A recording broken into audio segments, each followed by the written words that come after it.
Hi everyone, in today's video I will show you how to cancel a pending payment on the Chase mobile application in 2026. Now sometimes you may accidentally send a payment or schedule one that you no longer want to go through.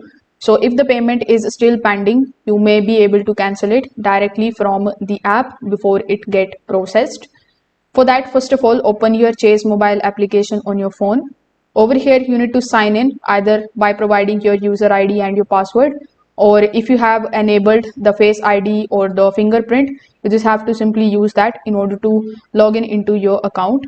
Now, when you are inside your Chase application, you just have to basically look for the option of the payments here in the bottom. So here, when you come here in the payments section, you will find the option of pay as well as the scheduled. So in the pay section, it is going to show you all of the payments that you have made previously. So you need to select that particular payment which you want to cancel. If you have set any of the payments in the scheduled, simply tap on the option of the scheduled tab here on the top. Then again, it is going to show you all of the payments which are basically scheduled over here, as you can see. So simply click on the three dots right next to the payment which you want to cancel. After doing it, you will see the option of cancel here in the bottom. So press the cancel button and confirm it. So this way you will be able to cancel a pending payment on the Chase mobile application in 2026.